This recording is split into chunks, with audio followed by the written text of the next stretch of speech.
Part 1. You are going to hear a conversation about renting an apartment. First, you have some time to look at questions 1 to 6.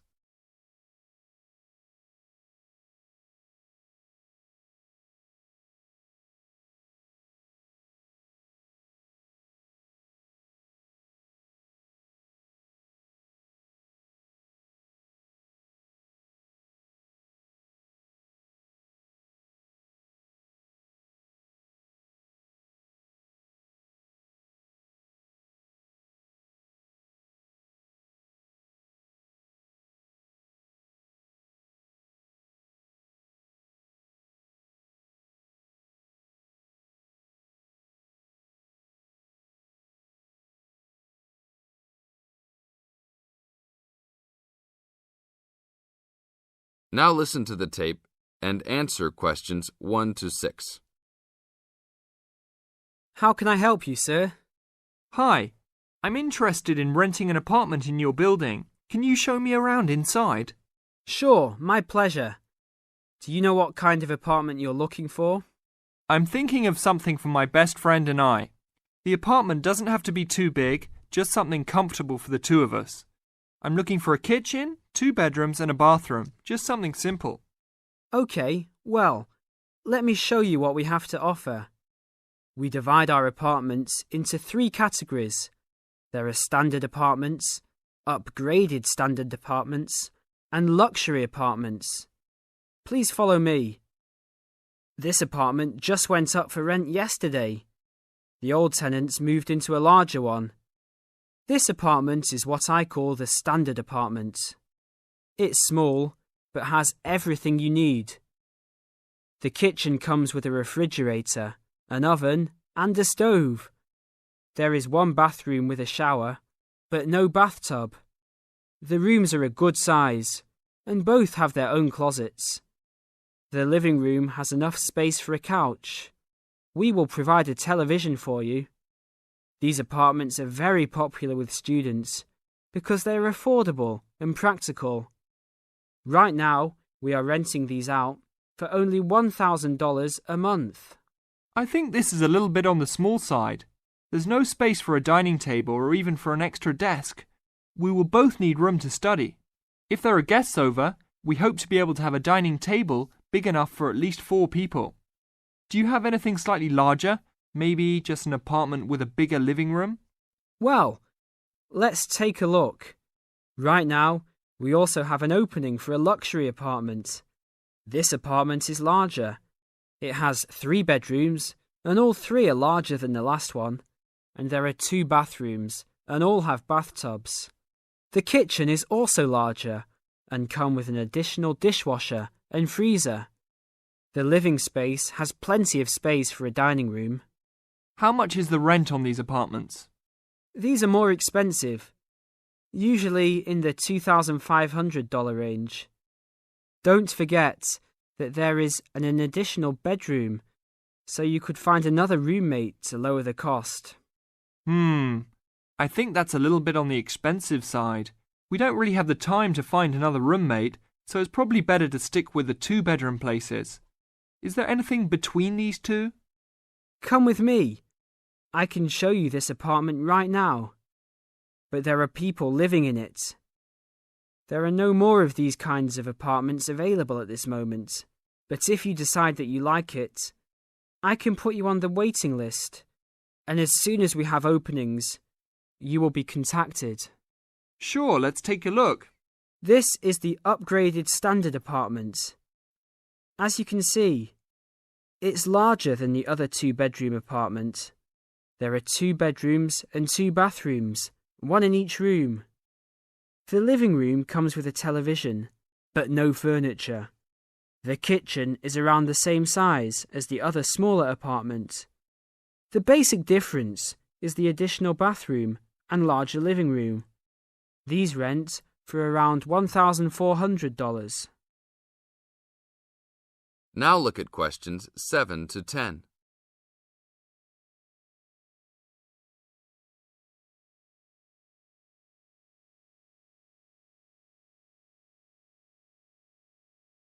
Now listen to the tape and answer questions 7 to 10. Seems like a good deal. Do you know when an apartment like this will be available? That's hard to say.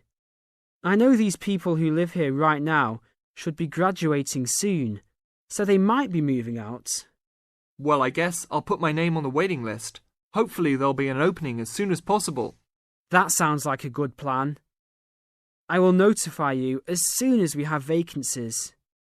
You will have to leave us some information and a student identification number. Sure, no problem. My full name is Robert Jack Browning. Could I have your age, please? I'm 38. Your major? I'm studying biology. How about naming some of your hobbies? Fishing, golf, watching movies, and spending time with my family. Sounds like a good life. What is the price range of the apartment you are looking for? Somewhere between $1,000 to $1,500. Your student identification number, please? QS 45890. Could you repeat that? QS 45890. Lastly, could you leave us a phone number? Okay, it's area code 236-580-2287. Thank you very much. I will give you a call as soon as possible. That is the end of part 1. You now have half a minute to check your answers.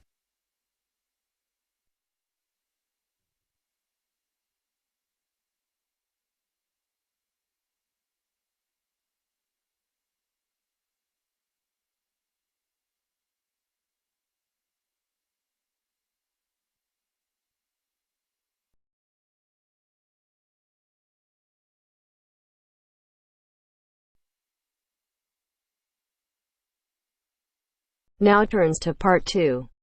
Part 2. First, you have some time to look at questions 11 to 15.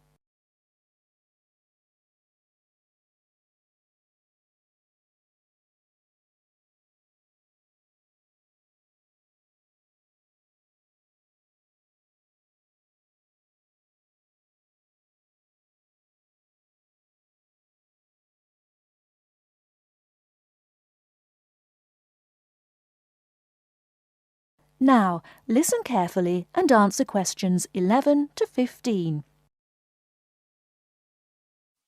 Hi. Hello. How can we help you? Is this the Office of Institutional Real Estate? Yes, sir. My name's Alice Baum, and I'm a University Housing Supervisor. Oh, good. I wonder if you could help me. I'll certainly try, sir. I'm hoping to rent an apartment from September when I begin here, and I'd really like some advice on where to rent and how to rent a place. Advice on renting in Manhattan. We've got plenty of advice about that. The first thing to think about are the prices. New York is an expensive place to live, and Manhattan is the most expensive place in New York. Everyone wants to be here. In most areas of Manhattan, you'll have great difficulty finding a studio apartment for less than $1,300 to $1,400 per month. But there are areas just outside Manhattan, within a 30 to 40-minute commute, where you can find a decent studio apartment to rent for $850 to $1,000 per month. That's a big difference. But then there are travel costs on top of that. Yes, there are. If you're prepared to make compromises in your choice of accommodation, perhaps you can find an apartment you like and can afford. Monthly rents also depend on 2 other factors: apartment size and then amenities. Can you tell me a bit more about that? Basically, bigger flats get higher rents, so if you can live without a lot of space, it's much cheaper. And if you're willing to take a flat which has street noise or doesn't have much natural light, then you may save some more money. I see. However, you could go the other way and get a bigger flat and share it with another student. You can cut costs by sharing a large bedroom. To find a roommate, check the listings for apartment shares in the housing registry. Share a flat. I hadn't given that idea much thought. Lots of our students do that. What about amenities? Can you explain that a bit more? You need to decide what facilities you really would like and what you can do without. For example, do you want a doorman? Would you like an elevator? These kinds of things put the prices up. I don't think I need a doorman.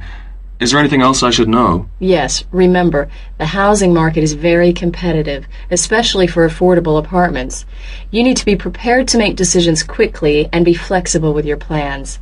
Don't start your search earlier than 4 weeks before you want to move in, because tenants only need to give landlords 30 days' notice of their departure. Okay. Before you hear the rest of the talk, you have some time to look at questions 16 to 20.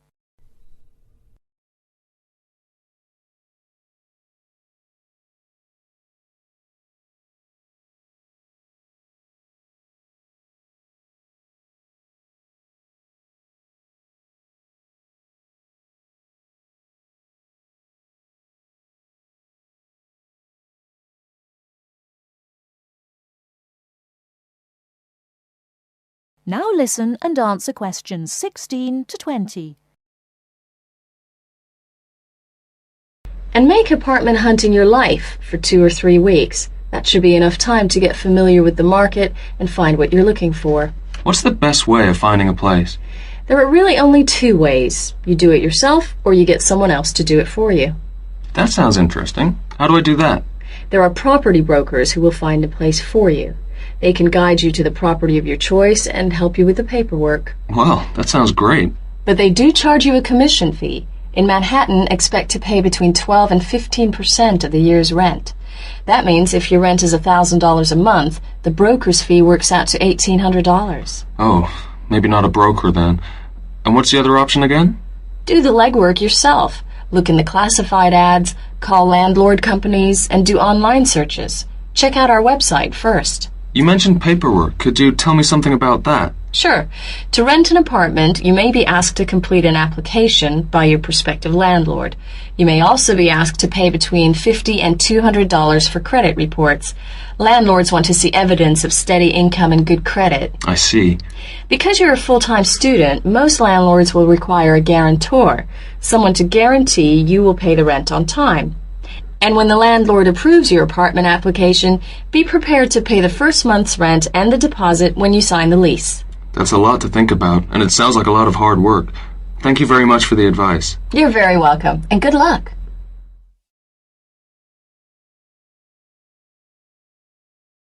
That is the end of part 2. You now have half a minute to check your answers.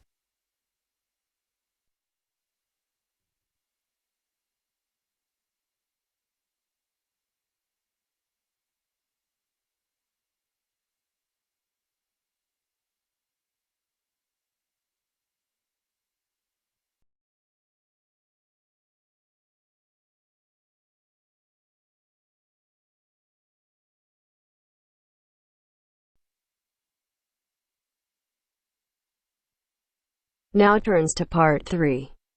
Part 3. You will hear part of a radio program about do-it-yourself house painting. First, you have some time to look at questions 21 to 24.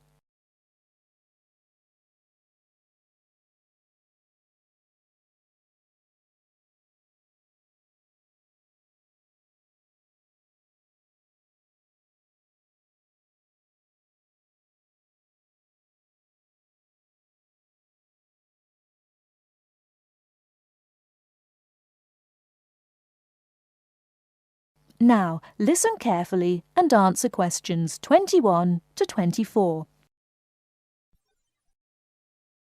Good morning, everyone, and welcome to our weekly series on home improvements. Today's program is about do-it-yourself house painting. There's never been a better time for people who like to do their own interior house painting.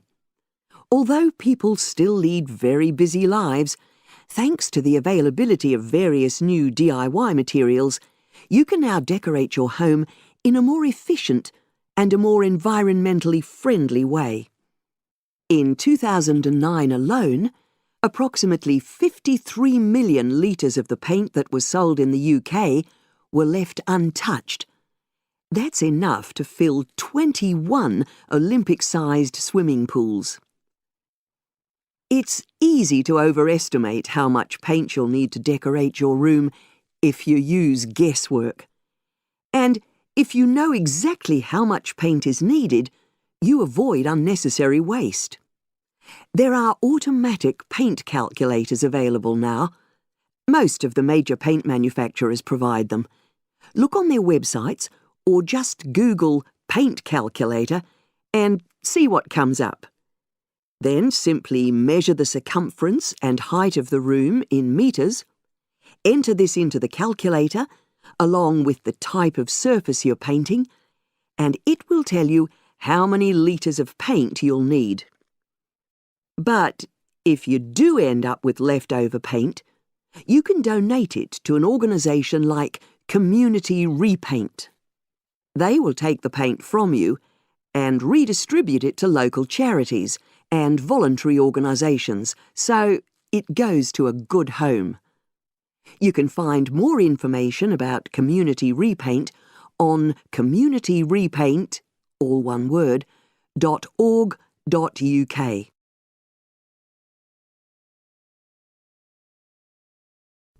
Before you hear the rest of the talk, you have some time to look at questions 25 to 30.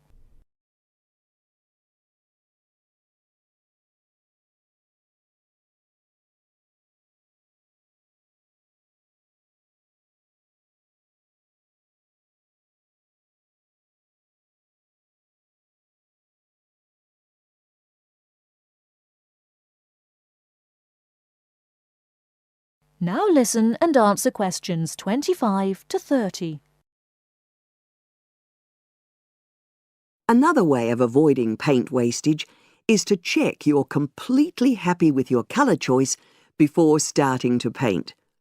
For example, you can get a small sample of the colour you're thinking of using, then paint a board and move it around the room, so you can see how it looks against your furnishings and in different lights. Also, it's always better to buy high-quality paints because you get what you pay for. If you buy cheap paint, you might need to apply 2 or 3 coats to achieve the same coverage that you'd get from 1 coat of a good quality paint. You could also spend a week on a job that could have been done in a day or 2. And consider the environment. Most paint manufacturers now sell water-based paints that don't contain harmful chemicals or give off harmful odours, so get one of these. You can also buy paint that's packaged in recyclable containers. There's a lot more choice than there used to be. You can only do a good job which will last if you prepare the surfaces thoroughly before painting. In fact, in many ways, if you want to do a professional-looking job, this is more important than the painting itself. If there are any cracks or patches of loose plaster, painting over them won't solve the problem. Take the plaster out and fill the holes, allowing enough time for the new plaster to dry. And you won't get a smooth finish if the walls are dusty or greasy. So washing with water isn't enough. Use a solution of decorator's soap and rinse well with warm water afterwards.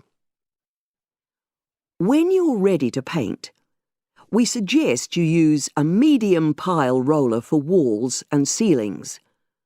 A lot of people tend to use short pile rollers, but these give a patchy finish, and that wastes paint and time. Similarly, long pile rollers can create a thick textured effect, which looks messy. The same goes for brushes. The stronger the bristles, the easier they are to wash and reuse. And as you've chosen a water-based paint, clean your brushes with cold water, because it's more energy efficient that way. As you're decorating, keep transferring small amounts of paint into a tray and keep topping it up when you need to.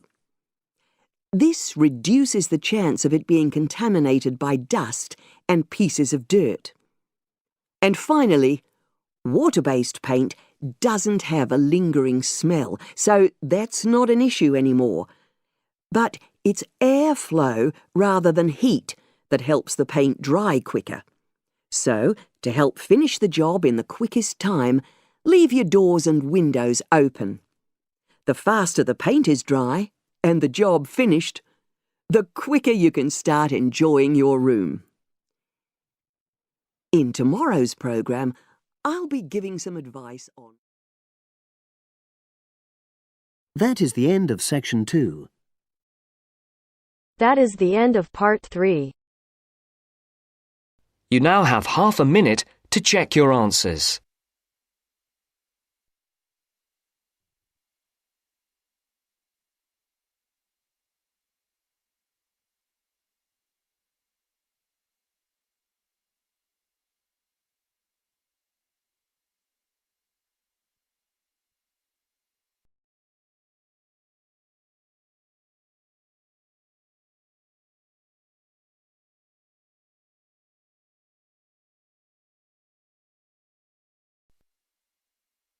Now turns to part 4.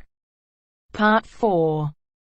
You will hear an extract from a university lecture on the topic of marketing. First, you have some time to look at questions 31 to 40.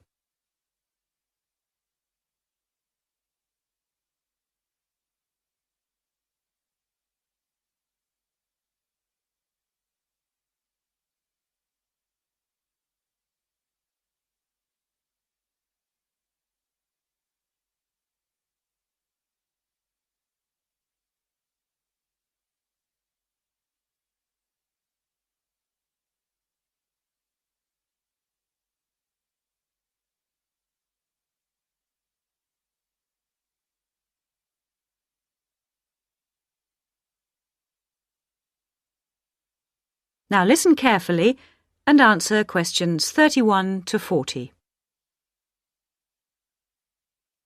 Last week we looked at some general principles associated with marketing, and today I'd like to look at some of those points in a little more detail. So, what is marketing? Or put another way, what does the term marketing mean? Many people think of it simply as the process of selling and advertising. And this is hardly surprising when every day we are bombarded with television adverts, mail shots, and telephone sales. But selling and advertising are only two functions of marketing. In fact, marketing, more than any other business function, deals with customers. So perhaps the simplest definition is this one. Marketing is the delivery of customer value and satisfaction at a profit. In other words, finding customers, keeping those customers happy, and making money out of the process. The most basic concept underlying marketing is the concept of human needs. These include basic physical needs for things like food, as well as warmth and safety. And marketers don't invent these needs. They're a basic part of our human makeup. So, besides physical needs, there are also social needs. For instance, the need to belong and to be wanted. And in addition to social needs, we have the need for knowledge and self-expression, often referred to as individual needs.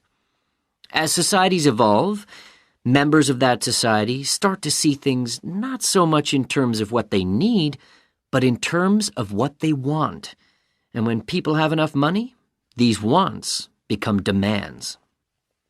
Now, it's important for the managers in a company to understand what their customers want if they're going to create effective marketing strategies. So there are various ways of doing this. One way at supermarkets, for instance, is to interview customers while they're doing their shopping. They can be asked about their buying preferences, and then the results of the survey can be analyzed. This provides reliable feedback on which to base future marketing strategies. It's also quite normal for top executives from department stores to spend a day or two each month visiting stores and mixing freely with the public, as if they were ordinary customers, to get an idea of customer behavior. Another way to get information from customers is to give them something. For instance, some fast food outlets give away vouchers in magazines or on the street that entitle customers to get part of their meal for nothing. As well as being a good way of attracting customers into the restaurants to spend their money, it also allows the managers to get a feel for where to advertise and which age groups to target. Another strategy employed at some well-known theme parks, such as Disneyland, is for top managers to spend at least one day in their career touring the park dressed as Mickey Mouse or some other cartoon character. This provides them with the perfect opportunity to survey the scene and watch the customers without being noticed. Okay, well, we mentioned customer satisfaction at the beginning of this lecture, and I'd like to return briefly to that as it relates to what we've just been talking about. If the performance of a product falls short of the customer's expectations, the buyer is going to be dissatisfied. In other words, if the product you buy isn't as good as you'd expected, then the chances are you'll be unhappy about it. If, on the other hand, performance matches expectations and the product you buy is as good as you expected, then generally speaking, the buyer is satisfied. But smart companies should aim one step higher. They should aim to delight customers by promising only what they can be sure of delivering and then delivering much more than they promised. So then, if, as sometimes happens, performance is better than expected, the buyer is delighted and is twice as likely to come back to the store. Now, let's move on to look at the role of advertising. That is the end of part 4. You now have half a minute to check your answers.